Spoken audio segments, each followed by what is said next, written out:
ഇപ്പോൾ അവരുടെ പ്രതികരണങ്ങൾ കേട്ട് വളരെ സങ്കടത്തോടെയാണ്. ഇപ്പോൾ ആരും സന്തോഷത്തോടെയല്ലോ റോട്ടിൽ വിഷു കണി ഒരുക്കുകയും അല്ലെങ്കിൽ കണി കാണുകയും ഒക്കെ ചെയ്യുന്നത്. അവരുടെ ഒരു പ്രതിഷേധം അങ്ങനെ അറിയിക്കുകയാണ്. എന്താണ് സമരക്കാർ പറയുന്നത്? ഈ വിഷുദിനത്തിൽ നല്ല കണി കാണുന്ന പോലെ ഒരു നല്ല പ്രതീക്ഷ ഇപ്പോഴും അവർക്കുണ്ടോ സർക്കാരിൻ്റെ ഭാഗത്തുനിന്നൊരു അലിവുണ്ടാകുമെന്ന്?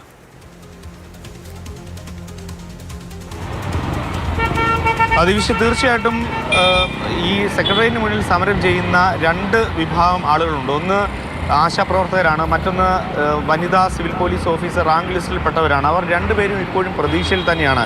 ഈ സിവിൽ പോലീസ് ഓഫീസറെ സംബന്ധിച്ചിടത്തോളം പറയുകയാണെങ്കിൽ അവർക്ക് ഇനി ഏതാനും ദിവസങ്ങൾ കൂടി മാത്രമേ ആ റാങ്ക് ലിസ്റ്റ് അവസാനിപ്പിക്കുന്നതിന് വേണ്ടിയുള്ളൂ. അപ്പോഴും വിഷു എന്ന് പറയുന്നത് ഇവരെ എല്ലാം സംബന്ധിച്ചിടത്തോളം വലിയൊരു പ്രധാനപ്പെട്ട കാര്യമാണ്. പക്ഷേ വീട്ടിൽ ആഘോഷിക്കാൻ നിവൃത്തിയില്ല. അതുകൊണ്ട് തെരുവിൽ ഇങ്ങനെ ശ്രീകൃഷ്ണ വിഗ്രഹമൊക്കെ വെച്ച് കണി കാണേണ്ട ഒരു ദുർസ്ഥിതിയിലാണ് ഇവരെല്ലാം തന്നെ ഉള്ളത്. ഇങ്ങനെ എല്ലാവരും കറുപ്പണിഞ്ഞുകൊണ്ടാണല്ലോ ഇന്ന് ഒരു പ്രതിഷേധത്തിൽ. എന്താ നമ്മൾ ഇപ്പോൾ എന്താ മുന്നോട്ട് പറയേണ്ടതെന്ന് പോലും എനിക്കറിയാത്തൊരവസ്ഥയിലാണ് നമ്മളെല്ലാവരും ഇവിടെ ഇരിക്കുന്നത്. കാരണം നമ്മൾ ഒരുപാട് സ്വപ്നം കണ്ട ഒരു ജോലിയായിരുന്നു. കഴിഞ്ഞ വർഷത്തെ വിഷുവിന് നമ്മളെല്ലാം വിചാരിച്ചത് എന്താണ്, അടുത്ത വർഷത്തെ വിഷു നമ്മളെല്ലാവരും കൂടി ഒരുമിച്ച് ക്യാമ്പിൽ ആഘോഷിക്കും എന്നൊരിതായിരുന്നു. കാരണം WCPയുടെ ചരിത്രത്തിൽ തന്നെ ഏറ്റവും ഉയർന്ന ഒരു കട്ട് ഓഫ് വന്ന ലിസ്റ്റാണ്. ആ ലിസ്റ്റിൽപ്പെട്ടവരാണ് ഈ ഇരിക്കുന്ന ഇത്രയോളം ഉദ്യോഗാർത്ഥികൾ. ഇത് കൂടുതൽ ആളുകളുണ്ട്. കുറേ പേര് ആരോഗ്യ പ്രശ്നങ്ങൾ കാരണം വീട്ടിലേക്ക് പോയിട്ടുണ്ട്. കുറച്ച് പേര് ഉടനെ തന്നെ എത്തുകയും ചെയ്യുന്നുണ്ട്.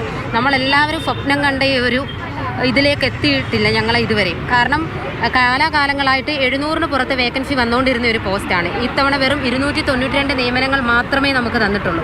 ലോകമെമ്പാടുമുള്ള ആളുകൾ വിഷു ആഘോഷിക്കുമ്പോൾ നമ്മൾ കുറച്ച് പേര് ഇവിടെ തെരുവിലിരുന്നാണ് വിഷു ആഘോഷിക്കാൻ പോലും നമുക്ക് പറ്റുന്നില്ല. ഓരോ നിമിഷവും നമ്മളിവിടെ ഇരിക്കുമ്പോൾ മനസ്സ് നീറിക്കൊണ്ടിരിക്കുകയാണ്. ഇനിയെങ്കിലും സർക്കാർ ഒന്ന് കണ്ണു തുറക്കണമെന്ന് അപേക്ഷിക്കുകയാണ് ഞങ്ങൾ ഓരോരുത്തരും. ഞങ്ങളുടെ എല്ലാവരുടെയും കുടുംബങ്ങളുടെ പ്രതീക്ഷയാണ് ഈ കാണുന്നത്. തീർച്ചയായിട്ടും അവരുടെ ആ ഒരു ദുഃഖം ആ വാക്കുകളിൽ തന്നെ ഉണ്ട്. കാരണം പല തരത്തിലുള്ള സമരങ്ങൾ അവർ സർക്കാരിന് മുന്നിൽ വെച്ചു. കാരണം ഉപ്പുകല്ലിൽ മുട്ടുകുത്തി നിന്നുകൊണ്ട് അല്ലെങ്കിൽ വലിയ തരത്തിലുള്ളൊരു പ്രതിഷേധം സർക്കാരിന് മുന്നിൽ അവതരിപ്പിച്ചു. എങ്കിൽ തന്നെയും ഒരു പ്രശ്നപരിഹാരത്തിനോ ഒരു ചർച്ചയ്ക്കൊന്നും തന്നെ സർക്കാർ തയ്യാറാകുന്നില്ല എന്നുള്ളതാണ് വനിതാ സിവിൽ പോലീസ് ഓഫീസർ റാങ്ക് ലിസ്റ്റിലുള്ളവരുടെ ഒരു പരാതി.